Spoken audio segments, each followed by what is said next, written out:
ಶಾಸಕ ಯಾಸೀರ್ ಖಾನ್ ಪಠಾಣ್ ಸಹೋದರನಿಗೆ ಘೇರಾವ್ ಹಾಕಲಾಗಿದೆ. ಶಾಸಕರ ಸಹೋದರ ಮೊಹಮ್ಮದ್ ಮುನ್ನಾಗೆ ರೈತರು ಘೇರಾವ್ ಹಾಕಿರುವಂಥದ್ದು.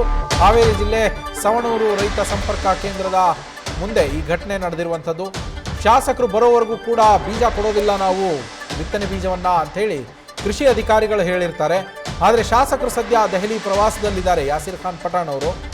ಈ ಹಿನ್ನೆಲೆಯಲ್ಲಿ ಅವರ ಸಹೋದರ ರೈತ ಸಂಪರ್ಕ ಕೇಂದ್ರಕ್ಕೆ ಬಂದಿದ್ರು ಮೊಹಮ್ಮದ್ ಮುನ್ನಾ.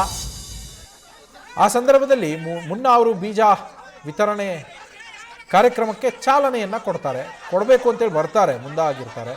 ಅವರ ಎದುರಿನಲ್ಲಿ ಅಧಿಕಾರಿಗಳು ಮುಂದಾದಂತಹ ಸಂದರ್ಭದಲ್ಲಿ ರೊಚ್ಚಿಗೆದ್ದಂತಹ ಸವಣೂರಿನ ರೈತರು ಆಕ್ರೋಶವನ್ನು ಹೊರಹಾಕ್ತಾರೆ. ಮುನ್ನಾ ಅವರಿಗೆ ಮುತ್ತಿಗೆ ಹಾಕುವ ಕೆಲಸವನ್ನು ಮಾಡ್ತಾರೆ. ಇದನ್ನೆಲ್ಲ ಕಂಡಂತಹ ಮುನ್ನಾ ಅವರು ಪೊಲೀಸರ ರಕ್ಷಣೆಯಲ್ಲಿ ಸ್ಥಳದಿಂದ ಕಾಲು ಕಿತ್ಕೊಂಡು ಹೋಗಿದ್ದಾರೆ. ಮೊಹಮ್ಮದ್ ಮುನ್ನಾ ಶಾಸಕರ ಸಹೋದರ. ಸದ್ಯ ಈ ವಿಡಿಯೋಗಳು ಸಾಮಾಜಿಕ ಜಾಲತಾಣದಲ್ಲಿ ಹರಿದಾಡ್ತಾ ಇರುವಂಥದ್ದು ದೃಶ್ಯಗಳನ್ನು ಗಮನಿಸ್ತಾ ಇದ್ದೀರಾ ನೀವು.